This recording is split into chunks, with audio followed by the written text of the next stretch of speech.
You're listening to the Utah Checkdown Podcast. And now your hosts, Josh Furlong and Josh Newman.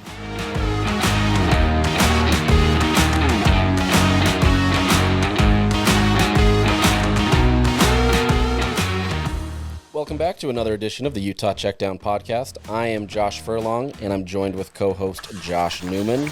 Josh, we are about 30 hours away from kickoff at the time of this recording. How excited are you to get this football season going? Are you excited? You ready to keep talking about conference realignment? Where are you at? No, I'm pretty much over conference realignment. Not to get like too deep in the weeds here, not to get too personal, but like for the people that don't know, I'm no longer at the Salt Lake Tribune, right? I'm freelancing for you and KSL.com. So from a career perspective, from a work perspective, it's been a tough summer. But this opportunity to write for KSL and to like keep my foot in the door, so to speak, it's kind of like keeping me sane a little bit, and to get out of conference realignment and to get out of fall camp and to like be able to cover a game and everything that goes into that from a very personal standpoint. Yes, I am looking forward to covering a game. That's great. I didn't ask you to plant that about saying how great KSL. No, I'm just kidding. No, we're excited to get football going. Obviously, there were some football games last week. Week 0. We don't need to get into that because there's other pressing matters to get into today. So let's just jump right in. We've got, like I said, about 30 hours until kickoff from the time that we're recording this. By the time you're listening to it, it'll obviously be less than that. Maybe you're listening to this as you're driving up to Rice-Eccles Stadium. I don't know. Either way, we expect to have some fun here. We look forward to getting this season started and talking about real football. So without further ado, let's jump into it. Let's talk about the backup punter. No, I'm just kidding. Let's go into the biggest issue that we've talked about all offseason. But there was a little bit of movement this week. Kyle Whittingham had his press conference, his Monday morning press conference talking about different things related to college football and obviously this game. One of the biggest things there was about quarterback, and there was answers, but they weren't necessarily answers that we were expecting. Or I guess we should say we expected them, but we weren't going to get anything from it. And that is Kyle Whittingham doesn't talk about injuries. And so we don't know anything about Cam Rising, Bryson Barnes, Nate Johnson, whoever's going to start at quarterback. But Josh and his digging and working has obviously found some info. So let's jump right in. Josh, who is the starting quarterback on Thursday? Yeah, the expectation at this point is that Bryson Barnes will start at quarterback. This whole offseason, the number 1, 2, 3, 4 story topic has been, Cam Rising with the torn ACL in the Rose Bowl. And then, pretty immediately, you start looking at the timeline and what's it going to take for Rising to get back fully for the Florida game. Kyle Whittingham said a number of times during the offseason and into the spring that his expectation was that Rising would be ready to go. And, I don't speak for everybody. Okay.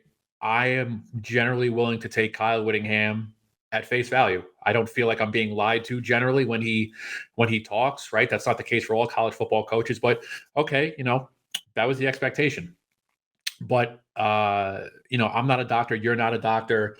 But, the timeline for Rising to come back from an ACL on January 2nd and to be ready to go fully on August 31st was a little aggressive, right? Inside 8 months. But look, he had surgery in mid-January. He stayed home in California for a little while to do some rehab down in LA. And when he got back here for spring practice, obviously, not available, but, the rehab was on track and things were on pace. And the company line kept being, we expect him to be ready. That moved into, fall camp, right? Rising was a limited participant week 1 and limited week 2, and he's still limited week 3. And after week 3, Kyle had pretty much put the kibosh on any sort of transparency. Any transparency in terms of the depth chart, right? The depth chart came out on Friday. Rising as a starter, Bryson Barnes as number 2. There was no or designation between them, but I think we all knew that depth chart was not in stone, just because of like the limited nature that that Rising was operating under. So where are we? Monday, as you alluded to, Josh, Kyle Whittingham had his normal Monday presser. He didn't elaborate on the depth chart, and he sort of left everybody guessing.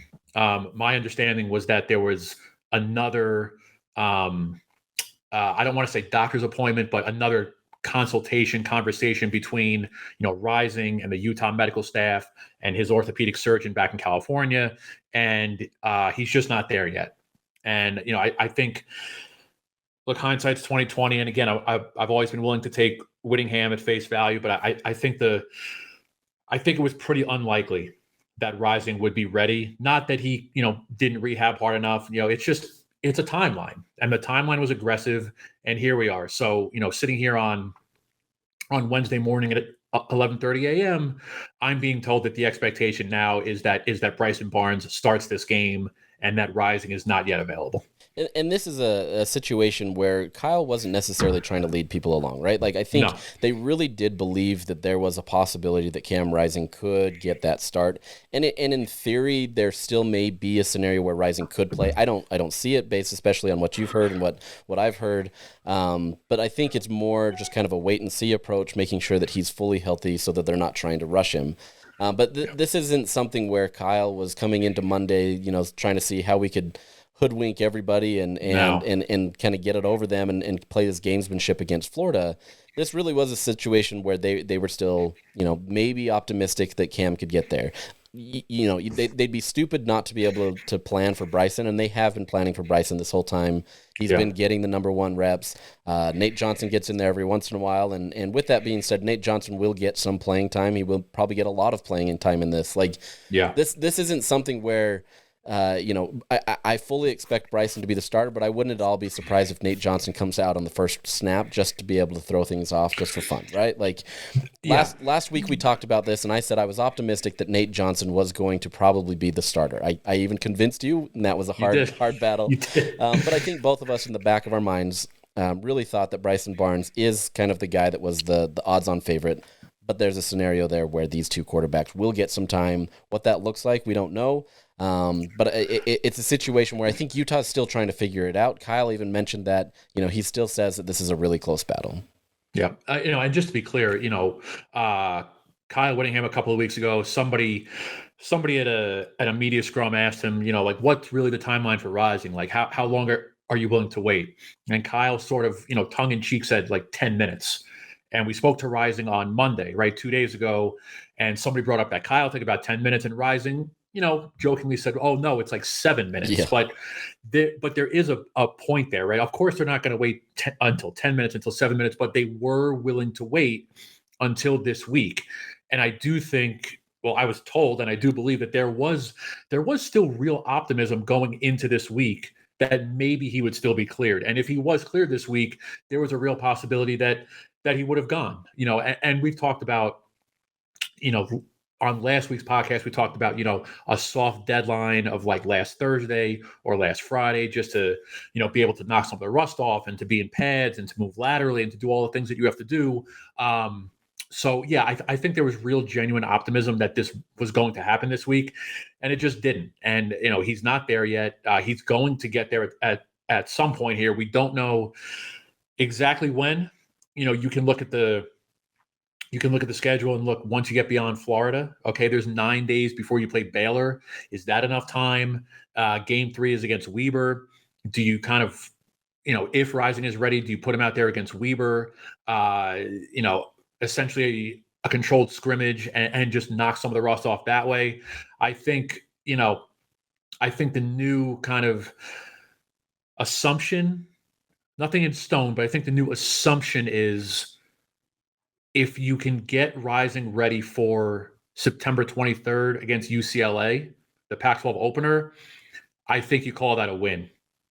I think we're going to leave it right there. I think if you have Rising ready, 100% ready to go by September 23rd, I think that's a win for Utah. I think it would be quite phenomenal to be there at Rice-Eccles Stadium. Bad Moon Rising is playing over the PA system. Cam Rising takes one rep and then subs out of the game for the rest of the game. But I mean, can you imagine the electric atmosphere if that song comes on? Like that place will explode. But Yeah.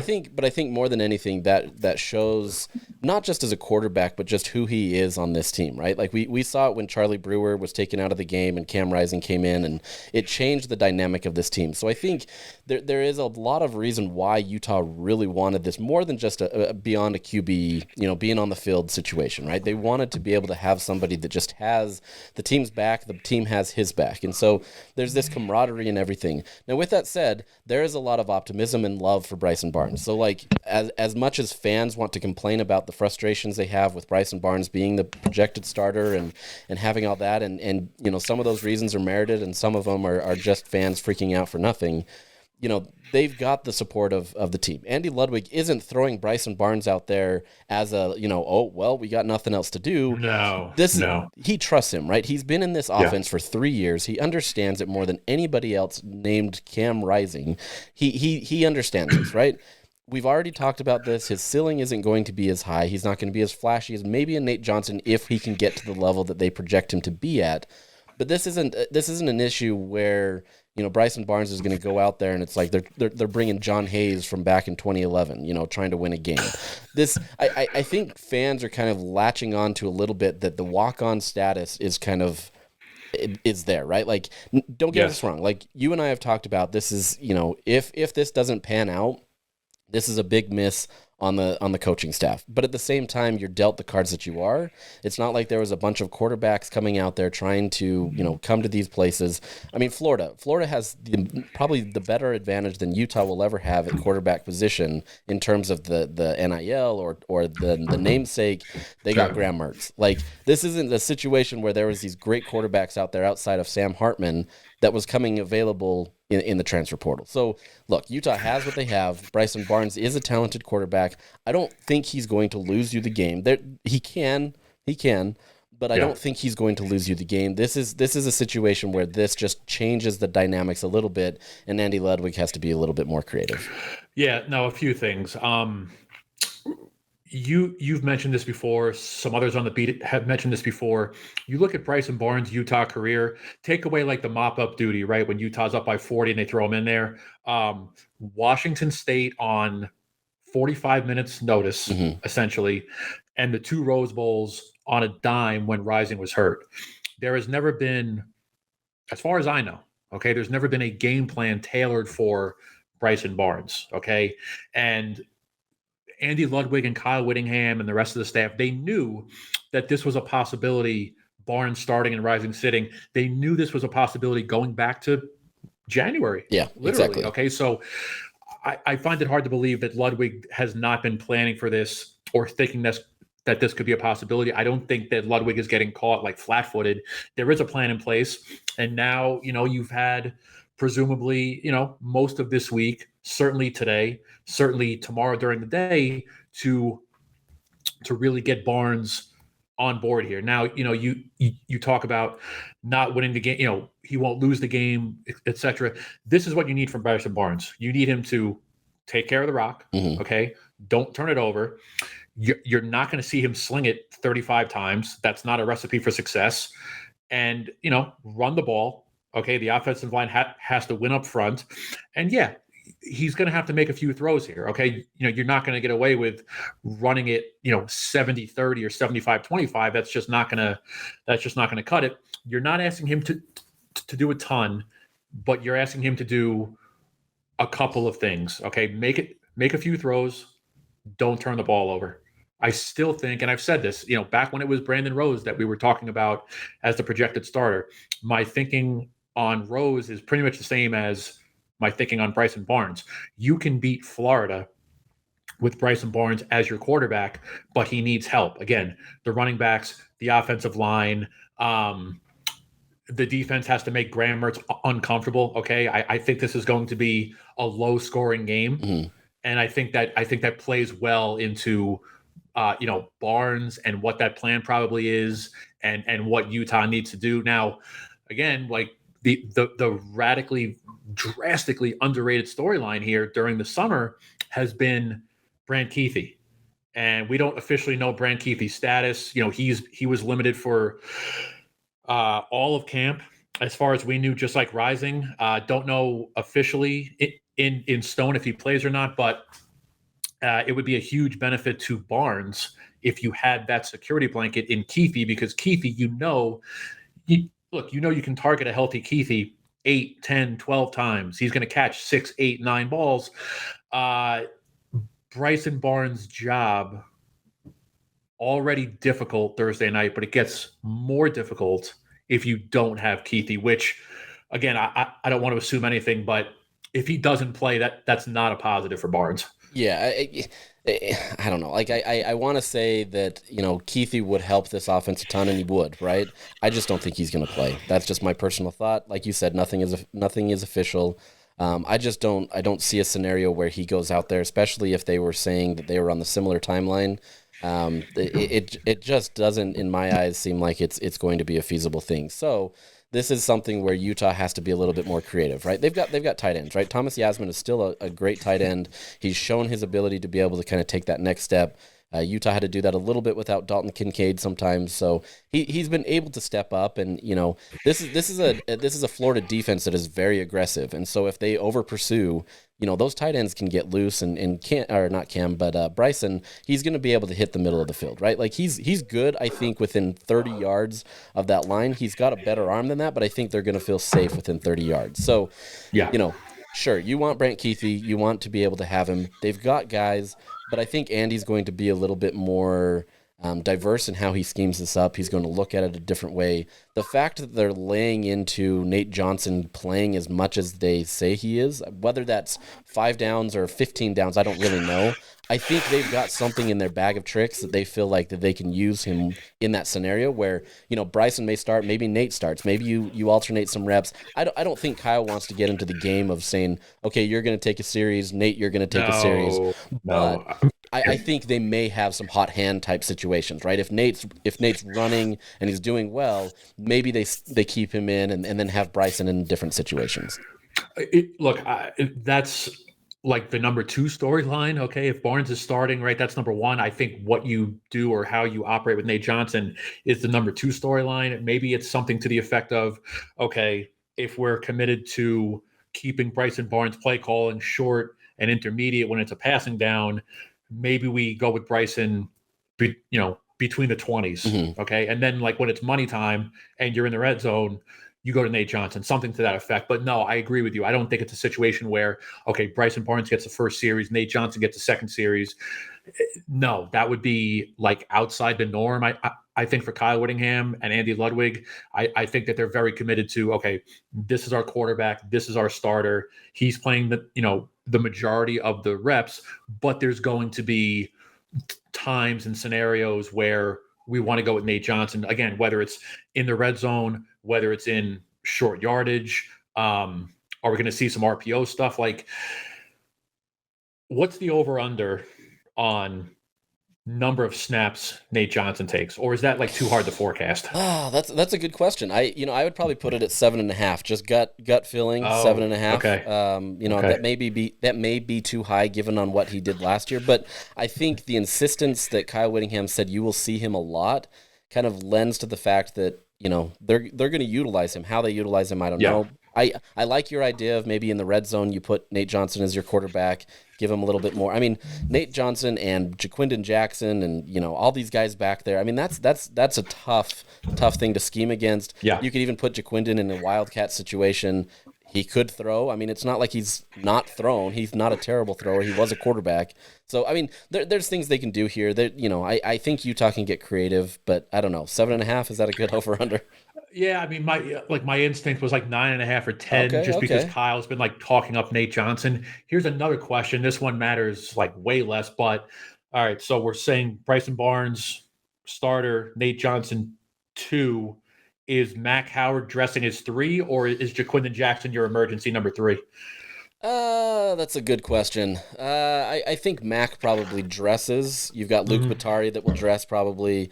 You've got guys that will dress. Now, when a push comes to shove, I bet they'd probably just hand it off to Jaquindon Jackson as the third guy. But yeah, I don't imagine Mac gets in there if they needed him. I think it would go to Jaquindon. At the very least, you have a guy that is proven in some capacity who has done it. Not that Mac isn't, but he hasn't been in the system as much. If we're getting into a situation where we're talking about the number 3 quarterback tomorrow night at like 8 o'clock, we're in a dire situation. Rice-Eccles is losing its mind.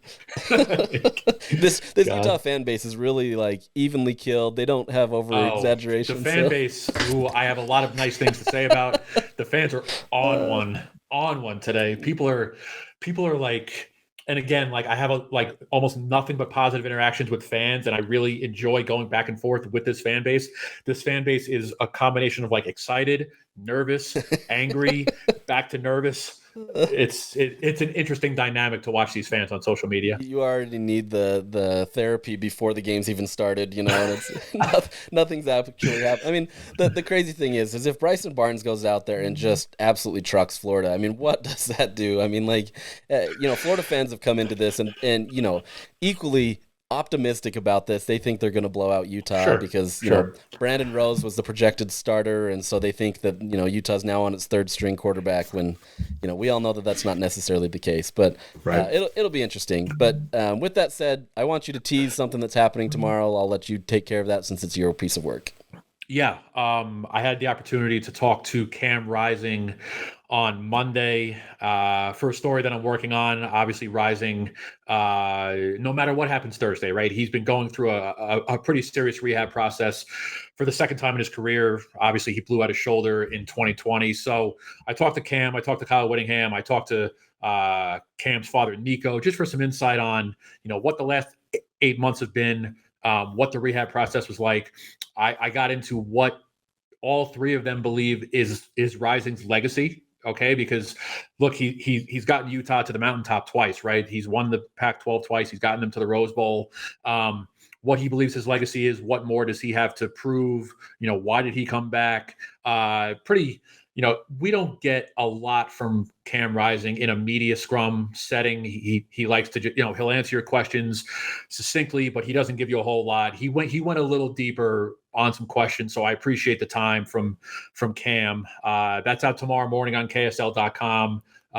Give it a click, give it a read. All feedback is, as always, appreciated. Yeah, if you're listening to this on Thursday, that article will probably be posted. But look for that. I'm excited for it. Cam, like Josh has mentioned, he's not always long-winded in his answers, but I think this is a great opportunity to kind of see his rehab process and kind of his mindset going into this. So I'm excited for it. So check it out. But it's just one more thing going into the game Thursday night. So with that, earlier I guess it was last week, after we posted our last podcast, the depth chart was released. It was a bit of a Friday news dump, your favorite thing. It happened at 4:30. I was actually getting ready to get in my car to go to Corner Canyon to watch them play Lone Peak, and that was released, so that was not ideal, but it happened. So the depth chart is out. I don't think there was any necessarily big surprises, but to you, what were some of the biggest surprises that you saw? Well, I thought the biggest surprise was just the lack of OR designations. Yep. As you see depth charts early, there's a lot of ORs either because there's legitimately competition still going on at certain positions, or coaches are trying to get the media and the opponent off the scent. But Kyle got people off the scent by saying essentially nothing. There was no OR designation along the offensive line. There was no OR designation between, Rising and Barnes. So I thought that was an interesting move, going the other way with it, going with no ORs. In terms of surprises, not really. Teo Johnson at the nickel over Smith Snowden. That one caught my attention. That wasn't a huge surprise, but I thought that Smith Snowden had thought they were veering towards Snowden at the nickel. Trying to think what else was even on there. Micah Pittman or Mikey Matthews out of the slot. The only OR. That was the only OR on there, right? Trying to think what else. No, there was nothing. I don't think there was anything terribly surprising on there, right? Yeah, I mean, I think it was one that we kind of knew was coming. It was Spencer Fano at left tackle. Yeah. The fact that they're willing to put that out there as day one freshman starting left tackle. That's not a position that you just walk into lightly. We've talked about this, but I think this is Kyle Whittingham showing a lot of optimism and faith in their freshmen. It also does well for recruiting, right? Like it gives them an opportunity to say, hey, look, come into our system. If you're good enough, you'll play. So with that, Mikey Matthews in that Orr situation, we've heard a lot of good things about Mikey Matthews, so this wasn't necessarily a surprise, but the fact that he's going up against a proven guy in that slot receiver spot, that he's going to get some reps, shows a lot about him. In those positions, though, I mean, wide receiver, they usually run too deep most of the time anyway, if not sometimes putting in some threes. So, I wouldn't be too surprised, but I think that indicates that they want to utilize him a little bit more. I'm curious to see, what he does. I think maybe some of the most surprising things, though, even on this veteran team and deep team, is how many freshmen or redshirt freshmen actually got some opportunities to be on that 2 deep, right? So you got Spencer Fano, Mikey Matthews, Smith Snowden, as we talked about. But Jonathan Hall, Teo Johnson, and Justin Medlock, those are all guys that have opportunities now to make make some playing time or get some playing time and to be able to do some good things. Teo Johnson was most notably a wide receiver last year. At the end of the season, he moves over to that secondary unit, comes in, and is now the starter at nickel. I mean, that says a lot about what he's been able to do. Jonathan Hall comes in as a safety. He's a freshman. Heard a lot of great things about him. We haven't gotten to see him. I don't really know too much there, but the fact that he's in that mix says a lot of good things. So, and then Justin Medlock, we've seen a lot of good things from him in practice in spring, especially. Like he was a completely different player from a year before. He's making big plays, interceptions, hitting hard, doing all these things. I'm curious to see how that progression has made, but it's done enough that they feel confident in being able to have that. Yeah, I mean, just one thing on Spencer Fano. I mean, the fact that a true freshman is starting an opener along Utah's offensive line, that is not commonplace. All right. According to my crack research team, okay, aka Ryan Gallant, right, the very fine the athletic communication staffer over at Utah, did a little bit of research for me. Since at least 2003, only 2 true freshmen have started an opener along the offensive line.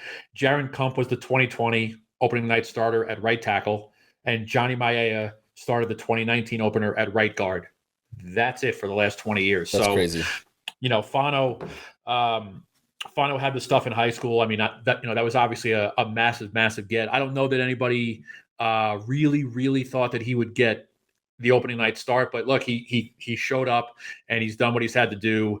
And look, that's a testament to him, and that's a testament to, I think, the job, not only the job, but also the faith that Jim Harding has in a true freshman. And it's like, look, they're not playing an FCS team or a group of 5 team. Like, Fano's going up against a real deal SEC athletic, physical defensive line. So that's again, in a night full of storylines, of course, right? Opening night against Florida. That's like a low-key big one. Like, what does Fano look like as a 18-year-old kid going up against Florida? Well, an offensive line is one position group where, you're going to see this depth chart. You're going to see the guys there. Jim Harding's going to mix and match, right? Like, it's the first game of the season. It really takes a good 3 games for an offensive line to fully gel.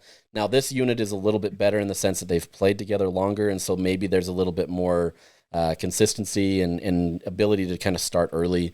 But don't be surprised if this mixes out. If Spencer gets subbed out for Falcon Kamatule or somebody else, this isn't a situation where Kyle has lost faith in him. Unless he gets burned several times by Florida's defensive ends, which can happen. They're talented, right? Like, these are good guys.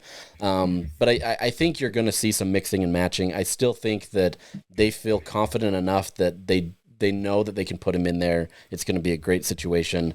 Like I said, outside of Florida absolutely disrupting that line. So I think it's interesting. The biggest issue here, and it wasn't put on paper, we're not Florida where we get the injury report is included in the depth chart.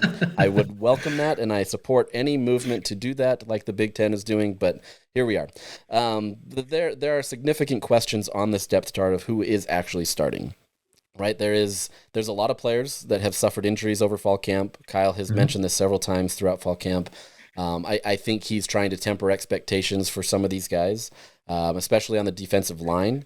There's guys that are banged up, and they're going to be game time decisions happening. They may have limited reps. They may have no reps, right? And so, like, you and I have seen some of these players maybe in boots or in clubs or different things that indicate their lack of game readiness. I'm curious to see when we pull our binoculars out on Thursday night and trace these players to see who's there, who is available. But Utah's fighting a crunch with its depth right now. It's already early in the season. These aren't injuries that are going to hamper them for the rest of the season, or at least they're not expected to be.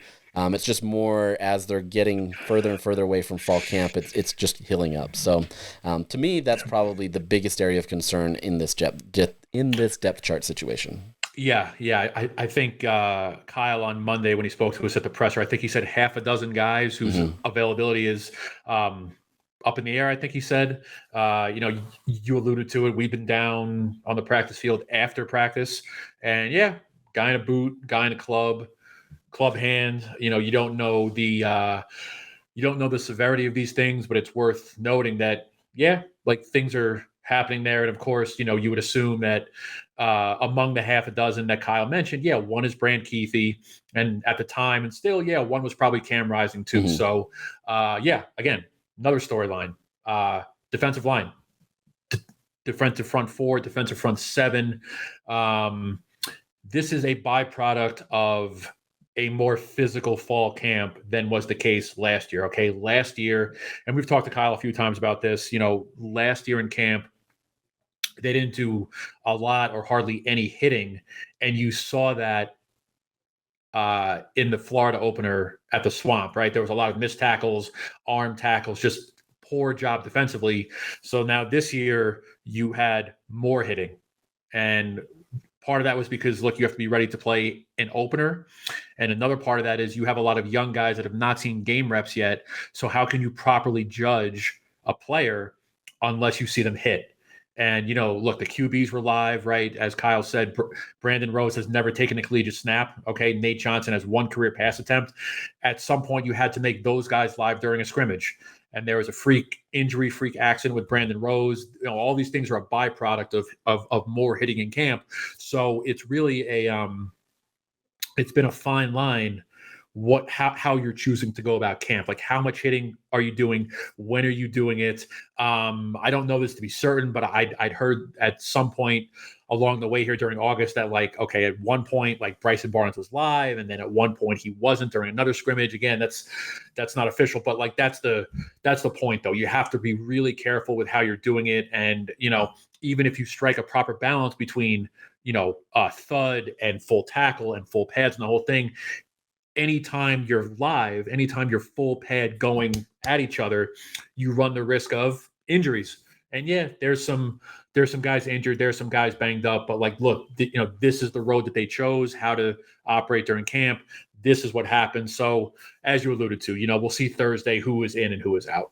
Yeah, it's a situation where Kyle Whittingham has defended it, right? I think it's easy in retrospect to say, we could have gotten lighter just so that guys don't get banged up. But those injuries happen even in anything, right? There's some freak accidents out there, guys celebrating and they tear an ACL. This happens. So, let's move on just a little bit. I kind of want to preface this game, kind of show the impact of it. But this is a game that I'm going to ask: is this the biggest game in Rice-Eccles history? And let me give you some context here. So Florida, they don't travel outside of Florida for non-conference games, right? They've had maybe, I think it was 3 neutral game sites in a 30-year period. But this is the first time where they've gone in a non-conference scenario outside of the state of Florida, where they've been outside, right? 32 years. That's an incredible amount of time. That's longer than Kyle Whittingham's even been at Utah, which is crazy to say because he's been there forever. Right. This is also the first time that an SEC team has ever played at Rice-Eccles Stadium. Utah's had, Jim Harbaugh in his very first game back at Michigan. There's been some fun games at Rice-Eccles Stadium. But in your view, based on everything that you know and maybe even some of the limited things that you know based on how short you've been in Utah, is this the biggest game in Rice-Eccles history? Probably not. It's way up there. And look, if you want to start a conversation, about the biggest games in Rice-Eccles history, I think it's this one. Okay. I think it's the 2015 opener against Michigan. As you said, that was Harbaugh's first game for Michigan, right? His alma mater. I think the Oregon game 2 years ago was on that list just because what was at stake, right? You win that game, you win the Pac-12 South, you eliminate Oregon from college football playoff contention. Last year's first USC game is kind of in like the next tier, right? That was a mid-October game. That there weren't like huge, massive stakes, right? There was no division title, conference title, but do you include the infamous TCU game back in 2010? Was it 2010? I believe so. Yep. So is this the biggest game in Rice-Eccles history?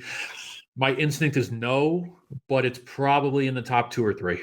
Yeah, I think this is at least in that top 2 or 3. I don't think the implications are that much for this game, and that's what probably knocks it down a peg or two, just based on everything. I think if you're going to look at the totality of how important this game is, it doesn't measure in the same as that Oregon or USC game. You could argue last year's USC game, and it bared out to be the case, was bigger than any other game that Utah has had to play, just simply for the fact that they had to get back to the Pac-12 championship. And even then, they still had to have 4 things go right for them to be able to get there. You lose that game, USC easily walks into the Pac-12 championship. Utah's not even in contention.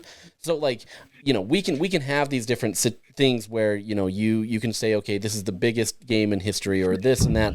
I don't know that it matters. I think it's obviously going to be one of the biggest games that's ever been played there, but the implications I just don't think are there. Now, you can make an argument that it is. I don't know. Go ahead. What are you saying? No, I was just going to say, while we're on this topic, you should dive into the thing you wrote this morning about Florida coming out here.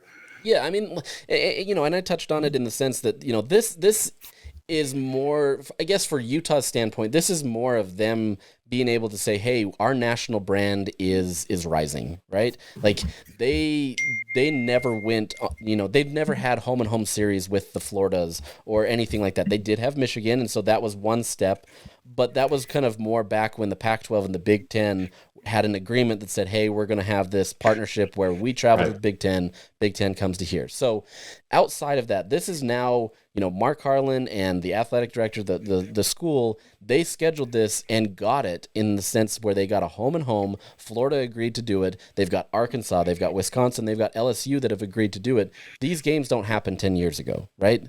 None of these teams are saying, hey, we're going to come to Salt Lake City and play you 10 years ago. Utah was a good program back then, obviously 2-time BCS team. They had a lot of good things going for them, but they are not the same team now. And Kyle Whittingham, his whole purpose at Utah, beyond winning, right? That's the purpose, is to grow a national brand out of Utah. Now, whether you can say that that's a possibility or it's likely, or even if Utah is that, remains to be debated. But that's what Kyle Whittingham is trying to do. He's tried to do it in recruiting. He's tried to do it in the games that they've played. And you're now starting to see that. The fact that Florida, after 32 years, is leaving their own state to come play the first game of the season. It actually isn't since 1988 that Florida has started the season on the road. So that's the crazy thing. Yeah. Outside of the state of Florida, I have to preface that because they play for Florida State or Miami and different things. But I mean, I think that's where they're at, right? That's where they want to be. It's interesting. I wrote a year ago for the Trib about, the backstory of how this Utah-Florida game or the Utah-Florida series came to be. And it's interesting. Obviously, in scheduling, whether it be football or basketball, a lot of these, one-off games and series are built upon relationships. Okay. Mark Harlan, the AD at Utah, was previously the AD at South Florida. Mm-hmm. And he and Scott Strickland, right, the AD at Florida, were friendly. And they were, working on a 2-for-1 deal for Florida versus South Florida. Harlan leaves, comes to Utah, and almost immediately, Harlan sets out to try to beef up the football schedule, right? You mentioned, Wisconsin, LSU, Arkansas, and he called Scott Strickland. And, they figured it out, right? Scott Strickland was trying to play a different Pac-12 team last year. That didn't work out. He and Harlan got together. They figured it out. And it's like, look, Harlan is trying to beef up Utah's national brand. And Scott Strickland, understands the concept of, there are thousands and thousands and thousands of Florida alums in the Mountain Time Zone, in the Pacific Time Zone. And, he's trying to, not kowtow or cater, but wants to get the Florida football brand, into this part of the country. So under Strickland, I don't have it in front of me, but they've got a number of home and homes set with, Mountain and Pacific Time Zone schools. I think they're going to Cal in a couple of years to start a home and home. So, football scheduling and basketball scheduling, it's really, like the roots of it are relationships. Mm-hmm. And these two ADs have a friendship, a positive working relationship. Look, you remember last year when, Utah loses at the Swamp and they're stranded at the airport, right? They couldn't leave the flight. They're like, stranded at Gainesville Airport. What does Mark Harlan do? Call Scott Strickland, and they got some buses and some food and hotels. So it's all about this. This is heavily dependent upon relationships, and Mark Harlan and Scott Strickland have a strong one. Yeah, it's not just one thing, right? It's not just Utah winning football games that helps, right. But it is a relationship game. It's Utah being a good program that Florida feels like this is something that they can go to. You're not going to go to a program that you feel like is a pay game, if you feel like they're not a good team, right? Like you're going to bring them to you. So there's a lot of these things that Utah's building its brand. They've got the right relationships. They're getting there. And the fact that last year's game at the Swamp did so well. I mean, the numbers in terms of the people that watched as well as the game itself just played out phenomenally. That bodes well, right? This wasn't Utah going to the Swamp, getting its butt kicked and just looking like an embarrassment, in SEC country. If anything, we heard, I think it was Nick Delatorre last week told us SEC teams and Florida itself found out that Utah is a tough team. This isn't like the prototypical Western Coast teams that are just all offense, the Lincoln Riley type teams that don't have defense. This was a physical team. It was a fun game. It was very SEC-like, and it was a fun opportunity. So, this is a great situation for Utah, especially if you can have another, barn burner type game tomorrow where you can have a lot of fun between these two teams. Maybe one of them blows the other one out. I don't know. I hope not, just for the sake of fun college football in the first week. By all accounts, this is one of the best games of all of week one. We had heard some rumblings that ESPN kind of mismanaged their situation here, but they wanted to be able to have this as a game day and realized they put it on Thursday. So that didn't help. But in a vacuum, this is the best game of the weekend. Oh, yeah. And it's probably game day worthy. It's a shame that it's not, because that would be fun. But on the flip side of that, okay, let's play on Thursday and then we can all take most of the weekend off. But that's a selfish thing right there. But no, this is a big time game between two named teams, and it's getting, A game treatment, right? It's Fowler, Herb Street, and Holly Rowe. If I heard correctly, they're doing an on-site sports center. That was my understanding too. Yep. Somewhere from campus. So it's big time. Again, probably game day worthy, but we'll take the Thursday and let's take Friday and Saturday off. Yeah, exactly. Like let's just celebrate the whole weekend. No. So let's kind of jump into a little bit, and I'm gonna start with the negative side. So Utah fans, bear with us. We're gonna go with this, but I want your thought. How does Utah lose this game?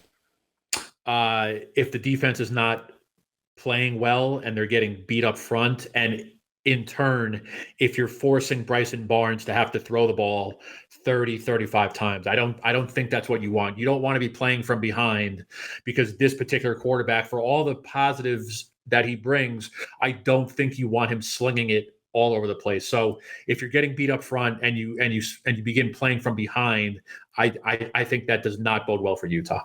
Yeah, and I'm going to go with, if I'll stick with the defense as well. If it's similar to last year, I don't think that bodes well in this game. But I'm going to say if Utah is one-dimensional, that's not going to be easy for them. And I mean, if they're just going to think that they can continue to run and that's the only thing that they can do, I don't think that that's going to be the game strategy, right? I still think that Utah is going to run a lot, and I think they're going to try to run a lot, but they've got to find guys on the outside, and if they can't do that, I don't think that they have a chance in this game. That's not even a knock at Bryson Barnes. I think that's just more the nature of this. This Florida team, as I mentioned earlier in the show, they are a very aggressive blitzing team. They're a team that is going to bring the house as much as they can, and the only way to fix that is to be able to have work on the outside, right? You've got to have guys to relax that defense, force, burn them, right? Like if they are over aggressive and they do that, find somebody in the middle of the field in the flats or something. You've got to do that. So to me, that's where it is. Outside of the tackling, outside of the defense, that's how I see Utah losing the game. So let's flip that. How does Utah win the game? You run the ball effectively. Well, two things, not to get too deep in the weeds here. Yeah, you have to run the ball effectively, and you have to take some of that pressure off Bryson Barnes. If you can be running the ball at a, 60-40-ish clip, right? And Jaquindon Jackson's going well, and Mekhi Bernard's going well. If you're running the ball well, something like, I don't know, 190, 200, 210 yards, I think that's a recipe for success. Convert on the other side, make Graham Mertz uncomfortable, as we've kind of been like half joking, half not. Like, Graham Mertz is not Anthony Richardson. No. Okay. Graham Mertz is not going to like see 3rd and 12 and take off for 14 yards. That's just not what he does. He's going to want to stay in the pocket and operate from there. If your defensive front four is getting home some of the time, and if Morgan Scalley is sending timely blitzes and you're making Mertz move and you're making him uncomfortable, I think you're going to be in good shape no matter who starts a quarterback for Utah. If your defense is doing that, I think they're going to be fine. And to me, I'm going to stick on the defense. I'm going to say that they have to be able to negate what Trevor Etienne and Montrell Johnson are doing, right? You can't allow them to have big plays. If they're able to limit those, I don't think Graham Mertz can beat you, at least with his arm. I think he has the ability to do it. I just don't think with this defense, Utah's going to give up a lot. I think it's more that ground game. I think they have to be able to be successful there. So, if you can keep those guys under wraps, I think Utah can be perfectly fine with what Graham Mertz does. So it's not going to be something where it's a Caleb Williams out there and you have to worry about him scrambling or he's going to make a pass on the run that just goes for 70 yards. I don't foresee that. Me saying that now, that means something like that will happen just because that's how the nature works. But I really do think this comes down to limiting Florida's run game. That's their strongest aspect of their team. If they can limit that, I don't see Florida having a chance in that regard. Yeah, it's almost time for football. It is. That's all I was going to say. We're both just taking a deep sigh, like, oh, it's done. Like, I was just like listening to like the last part of what you said, and like in my mind, I'm like, this offseason has been insane between Rising and the questions and the realignment and the Pac-12 essentially falling apart. It's like, all right, good. Like, it's almost time to cover a game. Like, I'm excited. Yeah, I'm so ready. And I think more so than any other offseason, I think with the drama of conference realignment, it wasn't offseason and it felt like an offseason, but it didn't at the same time because there was always just so many rumblings, and so much of that had little to do with football, right? I know conference realignment is about football in a lot of ways, but it didn't have anything to do with it. And there really wasn't many storylines outside of a quarterback. So now that we have that kind of sorted out, I'm just excited to see football. I'm excited to report about football. This, as much as we have a little bit better access to the Utah program than the fans do, we're excited to see what the coaches are saying based on what takes place on the field, right? We want to see if what they're telling us actually works. So this is the part of the year where it's a little bit more exciting because we have things to talk about as media. We get an opportunity to actually, be journalists in some respects. So, but we're not going to debate that. So, Anything else from you, Josh, before we sign off? No, I think we pretty much capped it right there. It's been a long off season for us. I'm sure it's been a long off season for fans. A lot of people are excited to get going. Curious to see how many Florida fans are in the house tomorrow night. The ticket allotment was 3,000, right, from Utah to Florida. Mm-hmm. I was told one estimation of just like Florida fans with tickets expected in the building was like roughly 8,000. I'm sure a lot of people could not get out of Florida, given that there's a hurricane currently unleashed on Gainesville, Tampa type of area. So I don't know. That I'm a big atmosphere guy. I think the atmosphere counts for something. For the home team, you can bank on it being announced as a sellout. For the 77th straight time at Rice-Eccles. Looking forward to seeing what the atmosphere looks like for a 6 o'clock kickoff on a weeknight. Yeah, this is traditionally a bad timing for a game, especially a season opener. Thursdays aren't always perfect, but I think there's been enough planning and enough excitement about this game that you're going to see a good atmosphere if they can get stands filled, if everybody can get in there based on how it takes to get in there. So this will be a fun one. I'm excited to be able to see it, be able to get back in there and be able to report on Utah football, and then come back to these podcasts and chat with you all and have some fun that way. So thank you for listening to us. As always, you subscribe to us on any of your favorite platforms. We look forward to chatting with you, and as always, have a great time.